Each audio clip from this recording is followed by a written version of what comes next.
সাহিত্য ক্লাসে সকলকে স্বাগত জানাই।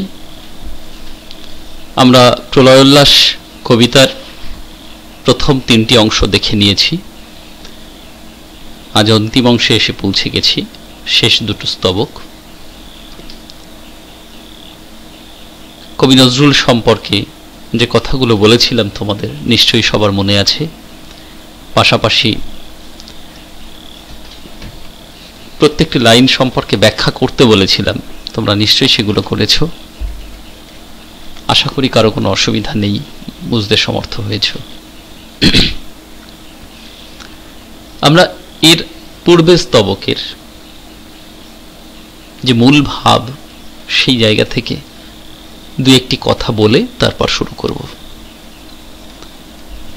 তোমরা দেখেছিলে সেখানে কবি উল্লেখ করেছিলেন রথ ঘর ঘরের শব্দ, যে রথ ঘর ঘর কবি শুনতে পেয়েছেন। তিনি আসছেন।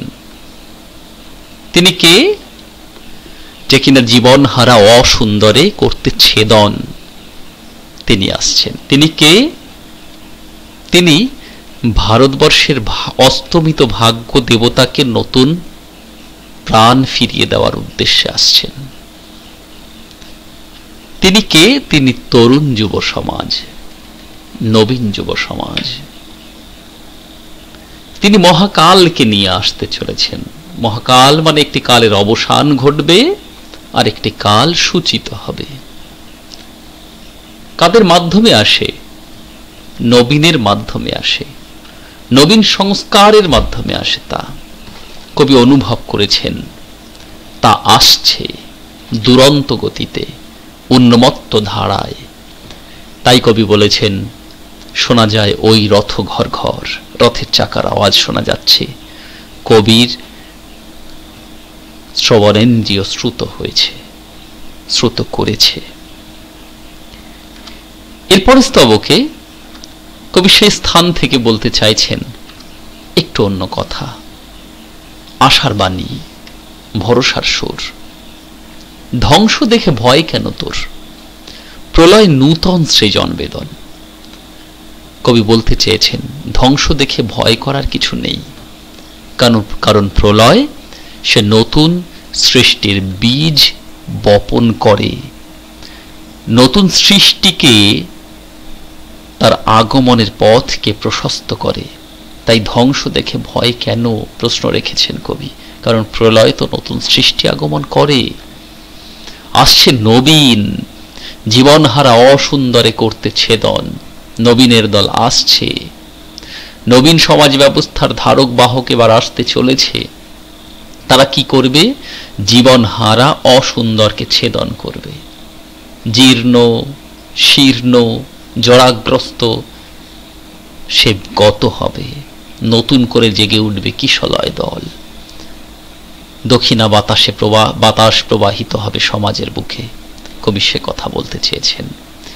তাই সে এমন কেশে বেশে। তাই দেখতে পাচ্ছেন কবি সেই নবীন, সেই জীবন হারাকে ছেদন করবার উদ্দেশ্যে আগমনের ধ্বনি যাদের ধ্বনিত হয়েছে, সেই নবীন এমন রূপ তাই ধারণ করেছে। কেমন রূপ? চরম পন্থার ভাবধারায় আদর্শে দীক্ষিত রূপ।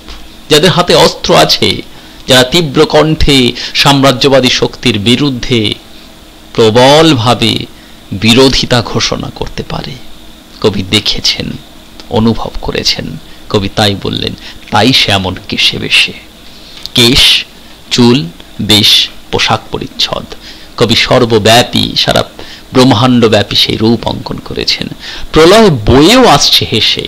তারা প্রলয় নিয়ে আসছে ঠিকই, কিন্তু মুখে তাদের হাসি লেগেই আছে। কারণ তারা সত্যিই তো হাসে।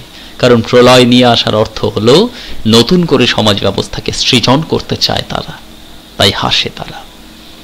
মধুর হেসে, হাসির মধ্যে মধুরতা আছে। ভেঙে আবার গড়তে জানে সে চিরসুন্দর। কারণ তারা চিরসুন্দর। তারা ভাঙতে পারে, আবার গড়তে পারে। ভাঙবার অধিকার তো তাদের হাতেই ন্যস্ত হয় যারা গড়ে দিতে জানে। নবীন তাই, যারা গড়তে পারে, তাই তাদের হাতে কবি ভেঙে দেওয়ার অধিকার অর্পণ করলেন, যে তারা আসুক, ভাঙুক সমাজ ব্যবস্থা, জীর্ণ ফাটল ধরা সেই সমাজ ব্যবস্থা ভেঙে একটা নবীন সুন্দর সমাজ ব্যবস্থা করে তুলুক। অন্তিম পর্যায়ে পৌঁছে গেছি, লাস্ট স্তবক। তোরা সব জয়ধ্বনি কর, তোরা সব জয়ধ্বনি কর। কবি আবার জয়ধ্বনির প্রসঙ্গ বললেন, কারণ কবি জানেন যে জয়ধ্বনির মধ্য দিয়েই তাদের আগমনের পথ হবে প্রশস্ত। নবীন আসবে দুরন্ত গতিতে, উন্মাদ গতিতে, কালবৈশাখী ঝড়ের ন্যায় আছড়ে পড়বে। জীর্ণতা শীর্ণতা কোথায় যেন লুক্কায়িত হবে, সারাদিনের স্তব্ধতা কোথায় লুক্কায়িত হবে। সাম্রাজ্যবাদী শক্তির দীর্ঘ 170 বছরের ভিত এবার নড়বে, তা কোথায় যেন পৌঁছে যাবে আবার নতুন করে। যদিও সেখানে থাকবে দারিদ্রতা, কিন্তু একটা সুন্দর স্বাধীনতা আসবে। কবি তাই প্রত্যাশা করছেন। ওই ভাঙা করা খেলা যে তার কিসের তবে ডর? নবীন এমনই, তারা প্রতিক্ষণে ভাঙা এবং গড়ার খেলায় মেতে থাকে, মেতে ওঠে। তাই ভাঙা গড়ার খেলা যখন চলতে থাকে তখন অকারণে ভীত সন্ত্রস্ত হবার কোনো কারণই নেই। জন্ম আছে মানে অবধারিত মৃত্যু আছে, তাই মৃত্যুকে ভয় করার কোনো অর্থ নেই। মৃত্যুকে ভয় করে লুকিয়ে নিজেকে রক্ষা করবার ব্যর্থ প্রচেষ্টা তা নয়। কবি তার পরিপন্থী নন। তাই কবি বলতে চেয়েছেন ওই ভাঙা গড়া খেলা যে তার। নবীনের খেলাই হলো ভাঙা গড়ার খেলা। কিসের তবে ডর? তাহলে ডর নেই তার কোনো, তাতে ভয় পাওয়ার কিছু নেই। কারণ তোরা সব জয়ধ্বনি কর। আমাদের উচিত জয়ধ্বনি করা, সমাজ ব্যবস্থার উচিত জয়ধ্বনি করা। মধুরা প্রদীপ তুলে ধর। কবি এই স্থানে এসে এতক্ষণ নবীন যুব সমাজ তরুণদের কথা বলতে চাইলেন, এখানে এসে কবি বলতে চাইছেন সমাজ ব্যবস্থায় যখন এক নবীনের আগমন ধ্বনিত হতে থাকে তখন কোনো ব্যক্তিকেই পিছিয়ে থাকা উচিত নয়। নারীরাও এগিয়ে আসবে সমাজকে সুন্দর করবার উদ্দেশ্যে। তাই বধূদের হাতে মঙ্গল প্রদীপ তুলে দিতে চাইলেন। তাদের সেই মঙ্গল প্রদীপের আলোক শিখায় নবীনের আগমনের পথ হবে প্রশস্ত, আলোকিত। তারা খুব সহজেই পৌঁছে যাবে সমাজ ব্যবস্থার এই বিস্তৃত প্রাঙ্গণে। কাল ভয়ঙ্করের বেশে ওই আসে সুন্দর। এই নবীন কাল ভয়ঙ্করের বেশে আসছে। কাল ভয়ঙ্কর, কাল অর্থাৎ স্বয়ং সময়, সেই সময়ের ভয়ঙ্কর বেশ ধারণ করে আসছে। অর্থাৎ সময় দুটো রূপে আসে, এক ধ্বংস, নতুন সৃষ্টি। তাহলে এবার সময় আসতে চলেছে ধ্বংসের রূপে। আর ধ্বংসের রূপে এলেই তারপর নবসৃষ্টির বীজ মাথা তুলে দাঁড়াবে। কবি তাই বললেন এখানে সময় এবার আসছে ভয়ঙ্করের বেশে। কারণ ভয়ঙ্করের বেশে এসেই তো সে সুন্দরের রূপ ধারণ করবে। তাই কবি কবিতার নাম প্রাসঙ্গিকভাবে প্রলয় উল্লাস শব্দ দুটির বন্ধনে লিপিবদ্ধ করেছেন। কারণ প্রলয় উল্লাস আনয়নকারী। যেমনভাবে কাল ভয়ঙ্কর, সেও সুন্দর হতে পারে। তোরা সব জয়ধ্বনি কর, তোরা সব জয়ধ্বনি কর। কবি অন্তিম পর্যায়ে এসে সমস্ত ভারতবর্ষের প্রত্যেকটি নরনারীকে সেই জয়ধ্বনির করবার উদ্দেশ্যে মনকে প্রশস্ত করবার কথা বলেছেন। পাশাপাশি ভারতবর্ষে যে এতদিনের সাম্রাজ্যবাদের ভিত ধসে পড়তে চলেছে তার জন্য মানসিক প্রস্তুতি নিতেও বলেছেন এই কবিতার মধ্যে। সামগ্রিকভাবে প্রলয়োল্লাস কবিতার নামকরণটি যদিও বিপরীতার্থক রূপ ধারণ করে একটা বিশেষ অর্থকে প্রতীয়মান করতে চেয়েছে, তা সত্ত্বেও কবিতার সামগ্রিক অর্থকে অবলম্বন করলে তা কিন্তু বাস্তবিকভাবেই সার্থক হয়েছে।